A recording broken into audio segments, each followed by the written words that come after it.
Alors le succès historiographique en quelque sorte de la bataille de Poitiers, il se manifeste principalement au XIVe siècle.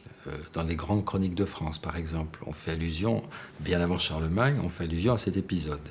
Il renaît à l'époque des tractations entre François Ier et l'Orient.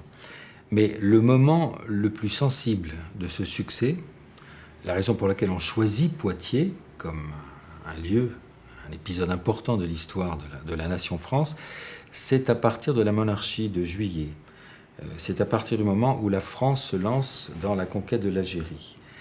Et ce qui est encore plus essentiel peut-être, c'est le fait que la Troisième République va à nouveau s'emparer de cet épisode pour montrer non plus la victoire, comme on disait à l'époque de la monarchie de Juillet, d'une nation chrétienne sur les musulmans, mais cette fois-ci pour montrer la capacité que la France a à rejeter un envahisseur, en faisant une allusion directe, bien évidemment, à la capacité de la France à lutter contre la Prusse et ensuite contre l'Allemagne.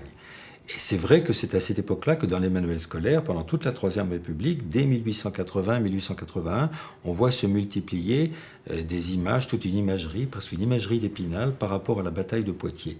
Ajoutons que la bataille de Poitiers, le lieu de Poitiers a été choisi comme lieu historique, comme un lieu quasiment de fondation de la nation France, dans la mesure où c'est là que s'établit une sorte de frontière entre le nord et le sud. C'est là que s'établit une sorte de frontière entre, d'une part, la chrétienté et d'autre part, l'islam.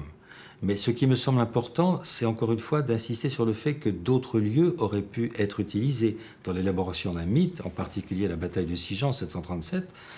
C'est tout aussi important pour l'historien que la victoire que Charles Martel a remportée 5 ans plus tôt, en 732.